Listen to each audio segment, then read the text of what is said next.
news. U.S. attorneys for the Southern District of New York are set to officially announce federal indictment against Sean Diddy Combs.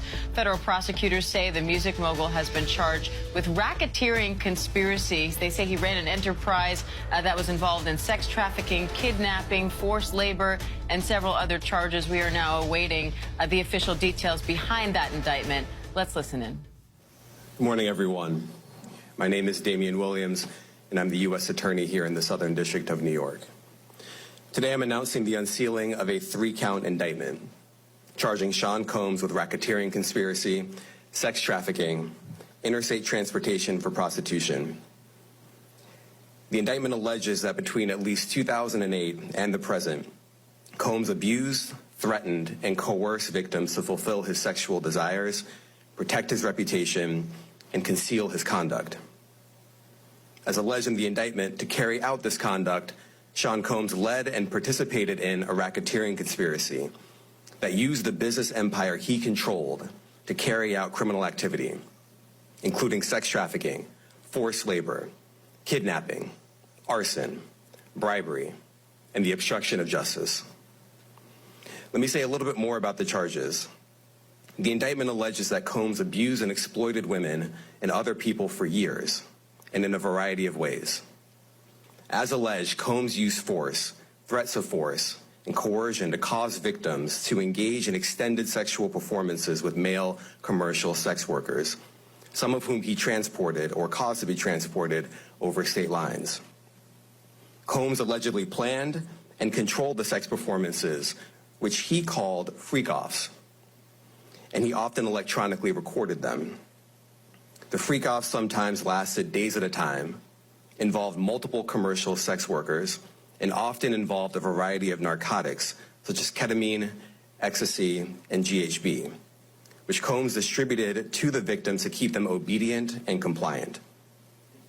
As alleged, when Combs didn't get his way, he was violent, and he subjected victims to physical, emotional, and verbal abuse so that they would participate in the freak-offs, and that Combs hit, kicked, threw objects at, and dragged victims, at times by their hair. On one occasion in March of 2016, that conduct was captured on video and later reported in the media. Specifically, Combs kicked, dragged, and threw a vase at a victim in a Los Angeles hotel when the victim was attempting to flee. As alleged, these assaults often resulted in injuries to the victims, which took days or weeks to heal. In addition to the violence, the indictment alleges that Combs threatened and coerced victims to get them to participate in the freak-offs. He used the embarrassing and sensitive recordings he made of the freak-offs as collateral against the victims. And the indictment alleges that he maintained control over the victims in several ways, including by giving them drugs, by giving and threatening to take away financial support or housing, by promising them career opportunities, by monitoring their whereabouts, and even by dictating their physical appearance. Because of all of this, the indictment alleges that the victims did not believe they could refuse Combs without risking their security or facing more abuse. The indictment also alleges other acts of violence undertaken by Combs and others, including violence against witnesses to his abuse, kidnapping, and arson. The indictment alleges that on more than one occasion, Combs carried or brandished firearms to intimidate and threaten victims and witnesses. Now, Combs did not do this all on his own. As I mentioned, Combs has been charged with RICO conspiracy. He used his business and employees of that business and other close associates to get his way. Those individuals allegedly included high-ranking supervisors in the business, personal assistants, security staff, and household staff.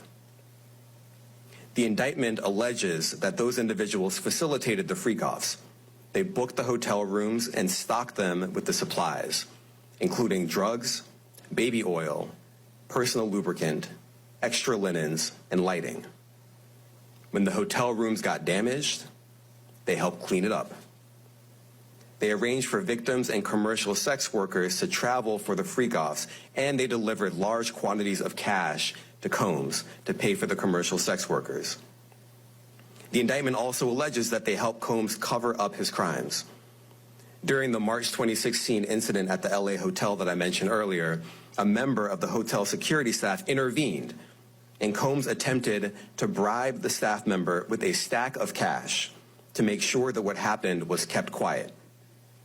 And as the indictment alleges, in late 2023, after public allegations were made about Combs' crimes, he and others pressured witnesses and victims to stay silent, including by making phone calls to witnesses and victims and giving them a false narrative of what they had experienced. And as alleged, Combs used others to help conceal his abuse by monitoring and preventing victims from leaving a location in order to hide their injuries, or by locating and contacting a victim who had attempted to flee. As part of this investigation, in March of this year, special agents from HSI executed search warrants at Combs' residences in Miami and Los Angeles. They also executed a warrant for Combs' electronic devices. During those searches, agents seized evidence of the crimes charged in this indictment. They seized firearms and ammunition, including 3 defaced AR-15s and a large capacity drum magazine. They also seized evidence of the freak-offs, electronic devices that contain images and videos of the freak-offs with multiple victims. And they seized cases and cases of the kinds of personal lubricant and baby oil that Combs' staff allegedly used to stock hotel rooms for the freak-offs, more than 1,000 bottles altogether. Here are some of the items that we recovered during the searches.